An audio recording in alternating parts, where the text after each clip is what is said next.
वैशाली ने अपनी उंगलियों में सिंदूर देखा तो वो परेशान हो गई। लेकिन तभी शिव की नज़र शाश्वत पर गई, जो किचन से आ रहा था। शिव ने जल्दी से शाश्वत को वहीं रुकने का इशारा कर दिया और वैशाली और भूमि जी के पास आके बोला, माँ, ये आपकी जैसी पुजारन है। मंदिर में माथा टेक रही होगी, उस समय लग गया होगा। क्या आप भी जासूस मंगल सिंह नहीं बन रही हो? वैशाली और भूमि जी भी दोनों एक दूसरे को देखने लगे। एक दूसरे को नहीं, शिव को देखने लगे, क्योंकि शिव के एग्जाम्पल बहुत ही सेट रहते थे। शिव फिर भूमि जी से बोला, क्योंकि भूमि जी उठ गई थी, शाश्वत को चोट लगी थी, शाश्वत किचन में था और शिव नहीं चाहता था कि भूमि जी शाश्वत को इस हाल में देखे, इसलिए वो शाश्वत को वहीं रुकने का इशारा करता है और भूमि जी से बोला, अब आप अपनी सवालों की दुकान कल खोलना। मैं टीचर को कल घर पर ही रोक लूँगा। अब आप दोनों प्लीज अपने अपने रूम में जाओ, बहुत रात हो चुकी है और आपको आराम की ज़रूरत है।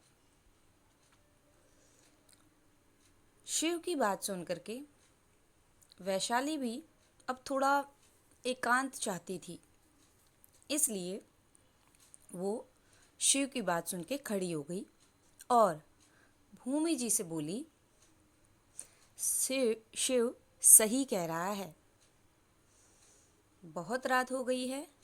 आंटी जी, अब आपको आराम करना चाहिए। भूमि जी को लगा कि सिंदूर की बात सुनकर वैशाली थोड़ा परेशान हो गई है, इसलिए उन्होंने कुछ कहा नहीं। उन्होंने शिव और वैशाली को गुड नाइट बोला और क्योंकि उनका रूम नीचे ही था तो वो अपने रूम में बोल के अपने रूम में चली गई।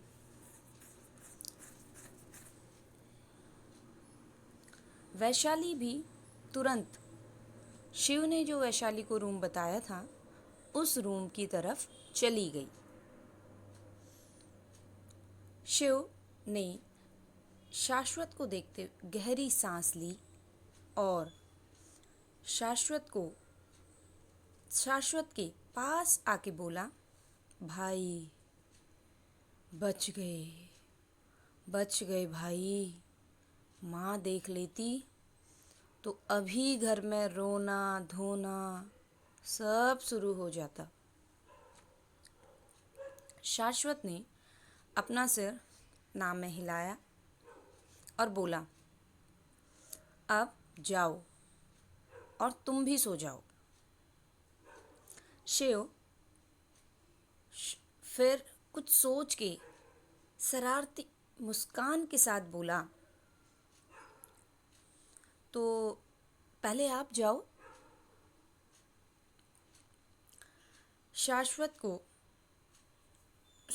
ने आंखें छोटी कर ली, करते हुए शिव को देखा और बोला, तुम कभी कभी अजीब बिहेव नहीं करते हो?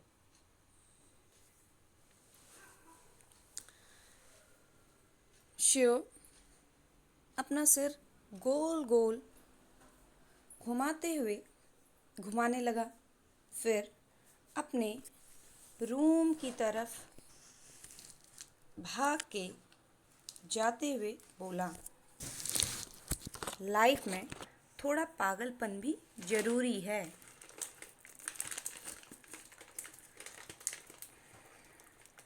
शाश्वत ने अपने माथे पर हाथ रख लिया और खुद से ही बोला, इसे थोड़ा नहीं ज़्यादा पागलपन कहते हैं। शाश्वत भी अपने रूम की तरफ बढ़ गया, जहाँ पहले से ही वैशाली थी।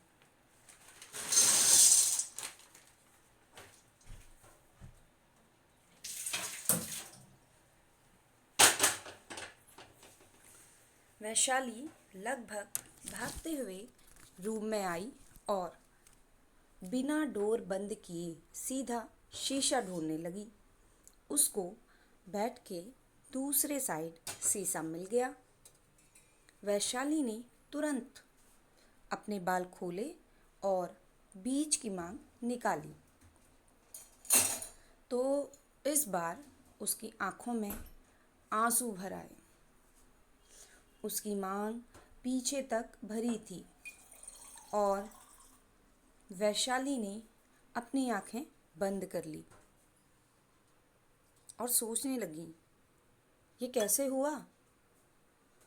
आज तो वो मंदिर भी नहीं गई। माथा टेकने से अगर लगता, सिंदूर लगता, तो जरा सा लगता, ना कि पूरा पीछे तक।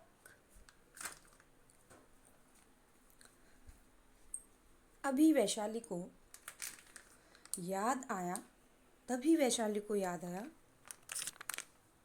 वो कल गई थी मंदिर, वो भी शाश्वत के साथ। जब वो दुर्गा चालीसा पढ़ रही थी, तब उसको महसूस भी हुआ था कि उसके सर पे कुछ गिरा, लेकिन फिर उसके हाथों में फूल थे, तो उसने सोचा बाद में देखूंगी, और बाद में वो भूल गई।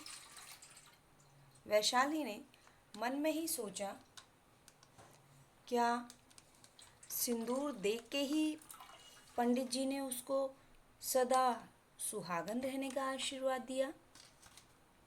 वैशाली ने झट से अपनी आंखें खोली कि सभी उसके दिमाग में जो भी मंदिर के बाद की घटनाएं थी और जो आज की घटना थी, सब घूम गई। वैशाली अंदर से सिहर उठी। क्या उसकी और शाश्वत की किस्मत एक सिंदूर से जुड़ गई? क्या उनका रिश्ता जुड़ गया है? और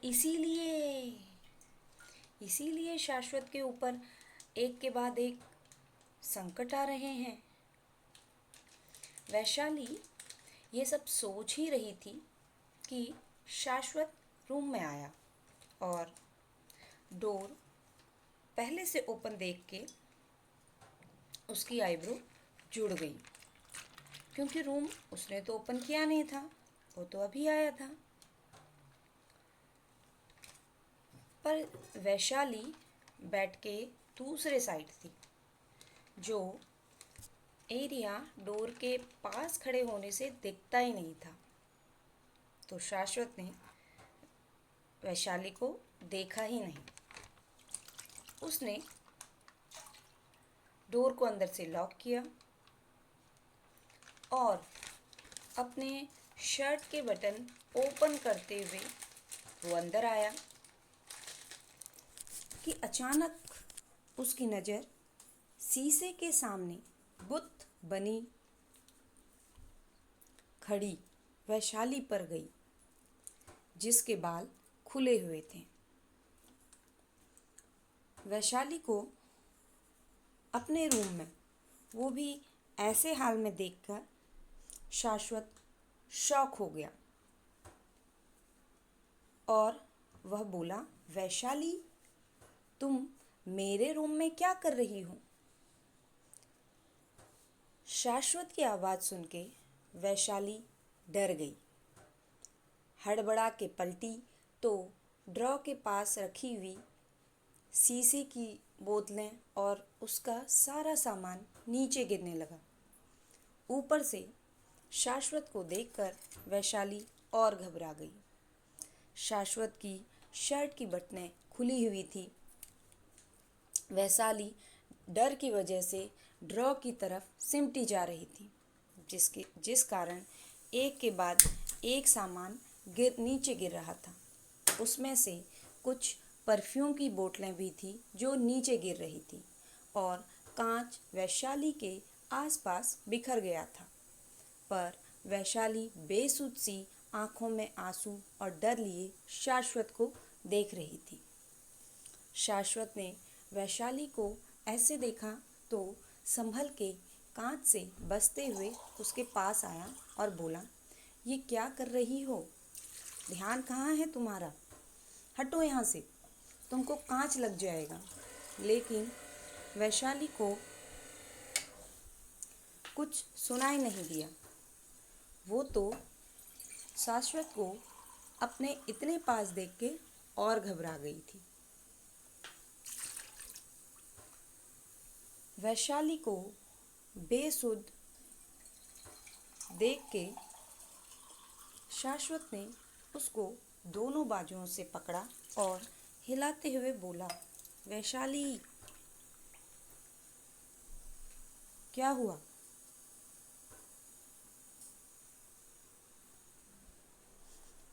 वैशाली मानो झटके से अपने सेंस में आई और घबराते हुए शाश्वत से अपने हाथ छुड़ा के लड़खड़ाते हुए पीछे हो गई और धीरे से अपने आप में ही बुदबुदाने लगी, ऐसे कोई रिश्ता नहीं जुड़ता, ये सब मेरी वजह से नहीं हो रहा, मैंने तो कुछ भी नहीं किया। पर शाश्वत को कुछ भी नहीं सुनाई दे रहा था।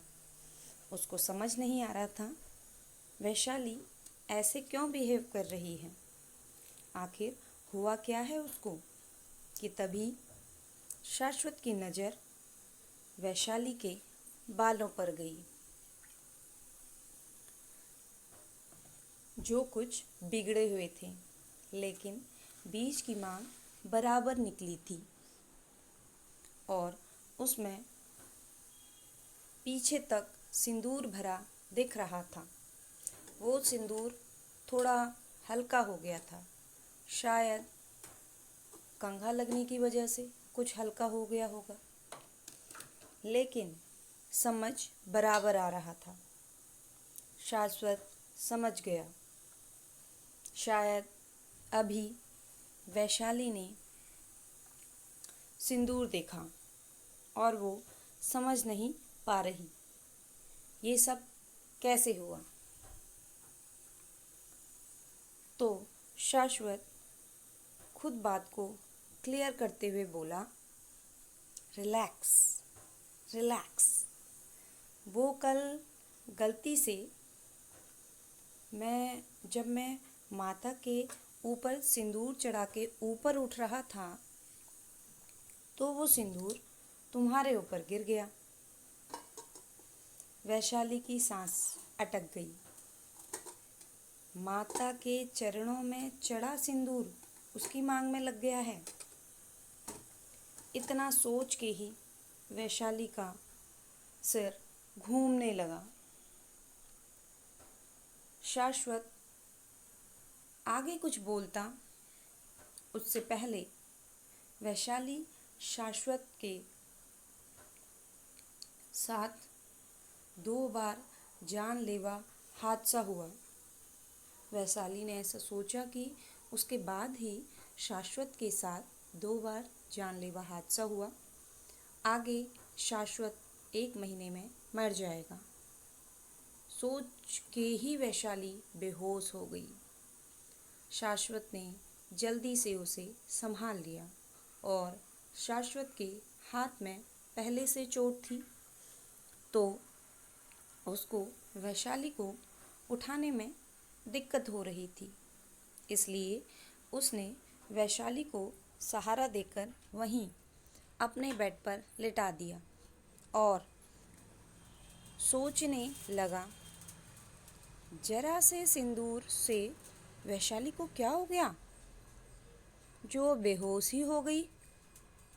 पर शाश्वत ने सोचा वो वैशाली को होश में नहीं लाएगा, वैशाली को ऐसे ही सोने देगा, सुबह देखेंगे क्या बात है।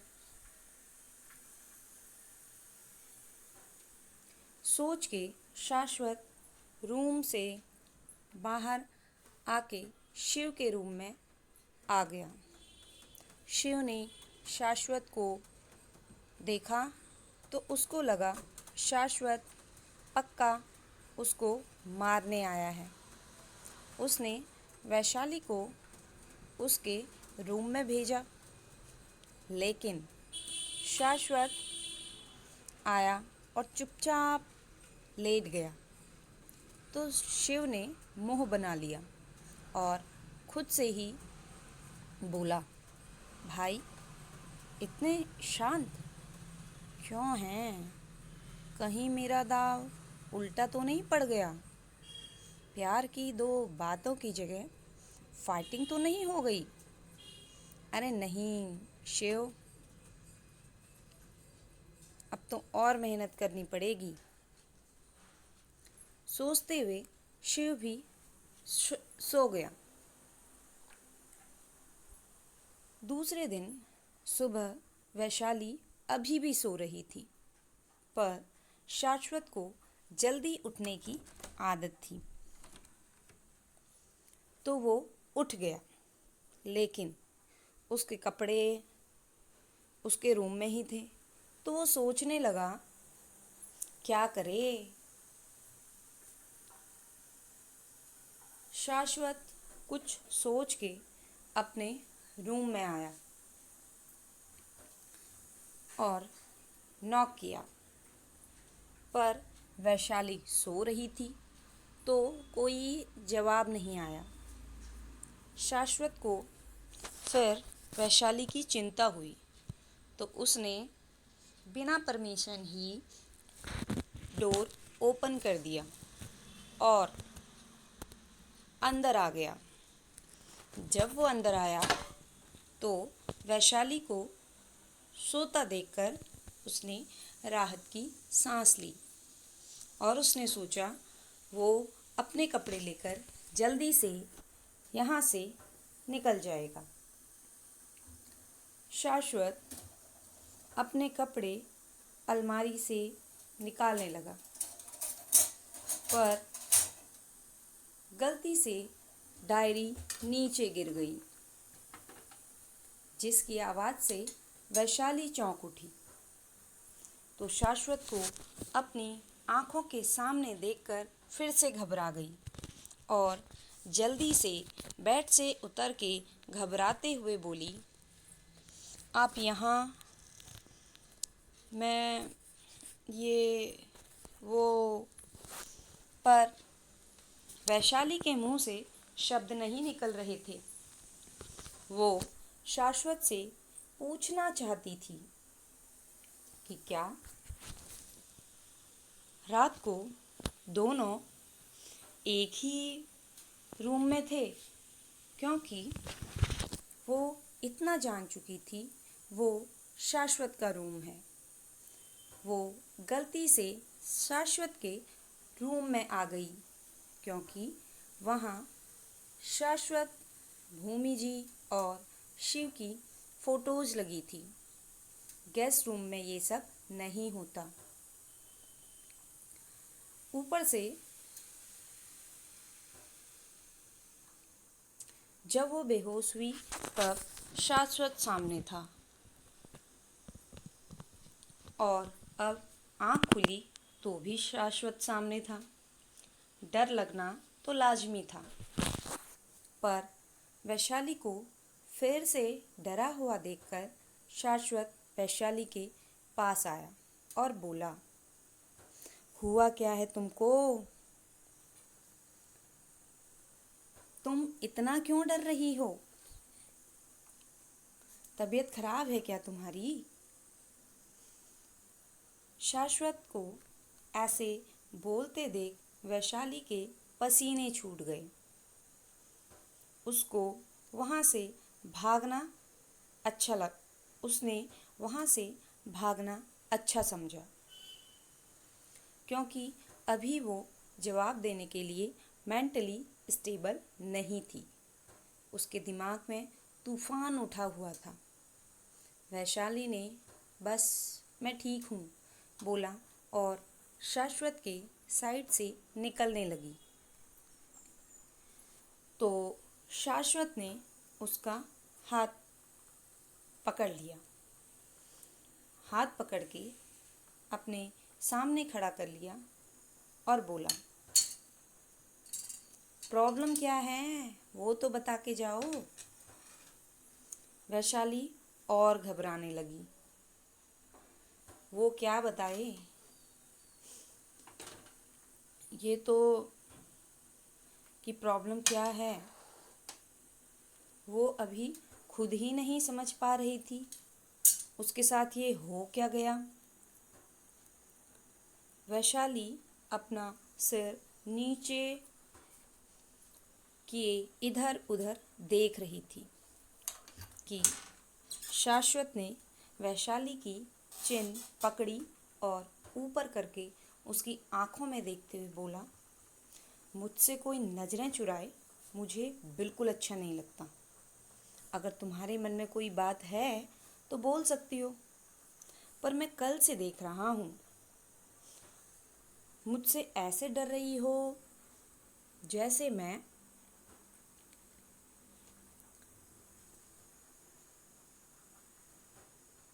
तुमको जान से मारने वाला हूँ।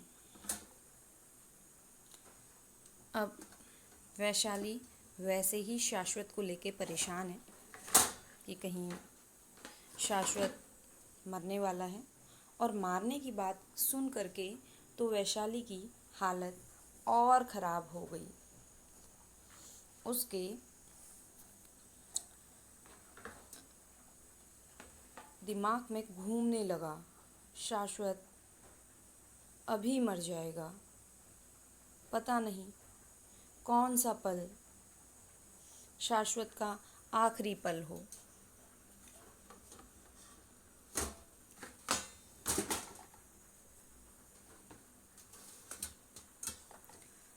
वैशाली के माथे से पसीना पसीना पानी की तरह के जैसे गिरने लगा, क्योंकि वैशाली बहुत ज़्यादा डर गई थी।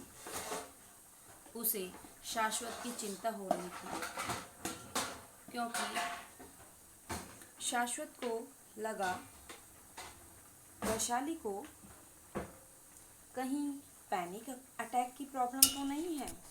लक्षण तो वही थे, लंबी सांसें भरना, शरीर पसीने से तरबतर हो जाना, ठीक से बोल न पाना। वैशाली की खराब हालत देख के शाश्वत ने उसको बेड पर बैठाया और उसके सामने घुटने पर बैठ के उसका हाथ रब करते हुए बोला, रिलैक्स, लंबी सांस लो। वैशाली शाश्वत को देख के फफक के रो पड़ी। वो बहुत डरी हुई थी, उसकी वजह से शाश्वत की जान चली जाएगी। वैशाली बिना कुछ सोचे शाश्वत के गले लग गई और ज़ोर ज़ोर से रोते हुए बोली, मैंने कुछ नहीं किया। शाश्वत थोड़ा शॉक हुआ, पर उसने वैशाली को अपने आप से दूर नहीं किया, बल्कि उसको शांत कराते हुए बोला, शांत हो जाओ, ओके, तुमने कुछ नहीं किया, पर बात क्या है?